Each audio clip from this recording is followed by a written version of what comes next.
Everyone, and welcome back to the channel. Today I am actually going to be back only for a little bit until the 12th of January. I just thought Stranger Things just happened and I need to get into my rankings for these. So further ado, we're just going to get straight into this with my with all 5 Stranger Things seasons ranked. Starting at number 5 for me, I have Season 2. Even though Season 2 doesn't quite take my top spot in the series, its trailer is still completely unmatched. The choice to use the eerie, stylized version of Michael Jackson's Thriller was honestly perfect. It immediately set a darker, more uneasy tone and made it clear that Hawkins and the kids weren't coming out of Season 1 unchanged. Seeing Will, Mike, Lucas and Dustin trying to slip back into some version of normal life felt unsettling rather than comforting. They're back at school riding their bikes, doing the usual kid stuff, but there's this consistent feeling that something is off. Everyone looks more withdrawn, more serious, like childhood has already started slipping away from them. The mood really hit me on my first watch, especially with Mike. His grief over losing Eleven hangs heavy in the early episodes, and while it makes a total sense emotionally, it definitely drags the energy down at times, instead of the group feeling united and adventurous. There's this lingering sadness and frustration that slows the pace. You can feel how much Mike is hurting, but it makes parts of the season feel more subbed compared to the spark and momentum of Season 1. And then there's the famous episode 7, The Lost Sister, I think it was called. I'm sorry, this was easily one of the weakest episodes of the entire series. This sudden detour away from Hawkins completely kills the momentum just when the main story is building tension. The episode slams the brakes and sends us off on a side quest that doesn't even feel earned. Barely anything of real consequence happens, and by the time it ends, it feels like you've just wasted an hour waiting to get back to the to the storyline you have cared about. Even on rewatches, it still feels unnecessary and disruptive, especially considering how tight and engaging the rest of the season can be. Overall, Season 2 had some great ideas, some strong character moments, and one of the best trailers in Netflix has ever put out, but also stumbles with pacing and focus. It doesn't fully recapture the magic of Season 1, and moments like Episode 7 hold it back from being truly great, unfortunately. My number 4 for me, Season 5. Stranger Things Season 5. Unfortunately, Season 5 felt like a massive misfire. The first few episodes were great episodes. Episode 1 had a slow start, so it wasn't the best. And then we got into Episode 2, 3, 4, which I think they were pretty alright. Volume 2 was not great.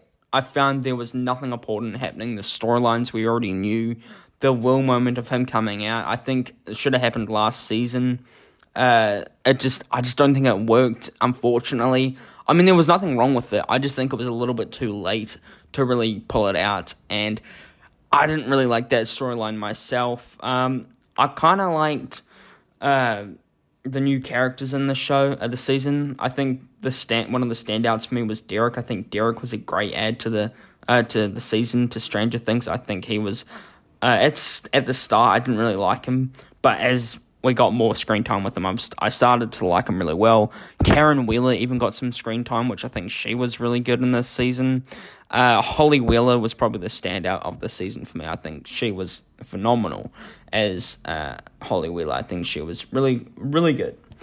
And now with the finale, I felt that the episode started a little bit slow and didn't ramp up quickly the way I wanted it to. Spoilers as well. They kill Vecna really quickly, and I really didn't like that. Ruining these guys' lives for several seasons just to get killed like that, I think that is a waste of a character. I'm sorry. I did not like that whatsoever. I think it was a stupid idea that the show had, and it just really frustrated me. I did like that Joyce, chopped Vecna's head off. I think that was an emotional scene that I think really worked well. And then I found that they didn't really need that last 40 minutes to recap and see where all the characters are. I think that could have been cut down a little bit. But overall, it was a good season, but with massive issues, unfortunately. Number 3 for me, I have is Stranger Things Season 3. Tonally, Stranger Things Season 3 was a summer blockbuster season, and it absolutely lived up to the constant. It's brighter and more fun than any other season of the show, and the kids take to the newly opened Hawkins Mall and reveal it is an 80s-fueled nostalgia that entails it's right in that sweet spot where the younger cast members are getting older but not quite young adults, and it makes the most of it. The main drawback of Season 3 is just how wonky it gets. The season leans so hard into the comedic elements that at times made the characters almost feel more like...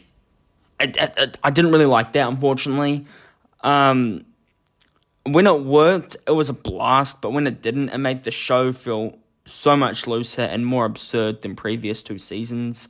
That was especially interesting, considering the fact that Season 3 had one of the goriest villains of the entire season in the Flesh Monster version of the Mind Flayer. Another interesting aspect of Season 3 is that how it feels almost like a bridge between the more contained style of the first 2 seasons and the epic movie quality scope of the final 2. The show found a new footing and direction here. It feels better, better. Its massive finale was this first supersized episode and the show ever did, and worst, Hopper's death fake out refusing to kill off an important character. That kind of ruined it a little bit. Of Hopper, he died and then he's not dead. I didn't really like that. That was the thing I was not a huge fan of. I think that could have been that. I didn't like that. And then the Russian spies stuff. That was kind of a random plot line thrown in there with the Russian spies setting up a secret base under the mall. It was a weird plot line that they had, but yeah. Overall, number 3, Stranger Things Season 3. My number 2 I have is Stranger Things Season 4. As with Season 5 and 3, you can really split hairs when it comes to when it comes to Season 4 and 3. You can really split hairs when it comes to ranking seasons. Against Season 4, both are exceptional, but for my money, Season 4 edges ahead. Because of the massive scope, insanely iconic episode, fantastic induction of Vecna as the show's big bad, and memorable characters like Eddie Munson and Max getting a firm focus. Season 4 is a season where the series really swung the fences, and while it could get a bit bloated at times thanks to the long run times of the entire show, it's largely succeeded in the more bombastic 3rd season. Stranger Things 4 leaned back onto its horror roots with the slow reveal of Vecna's backstory and why he's hunting teenagers across Hawkins. He recalls classic 1980s horror villains like Freddy Krueger attacking people in their own minds and proving that no matter how they try and run, they can never escape his clutches. Jamie Campbell Bower delivered a career best performance as a villain between his scenes as the a mutated man who survived for years in the Abyss and the Upside Down, and the Hawkins lab flashbacks where he played the unassuming orderly known as One, aka Henry Quill. The overarching story of Vecna in Season 4 contained some of the show's best twists, and they were executed perfectly. The main drawback to Season 4 was how spread out the characters are. While the Hawkins and Eleven storylines fire on all cylinders, Hopper's Russian imprisonment and the Black Street of Stranger Things plotline and California road trip is a bit odd.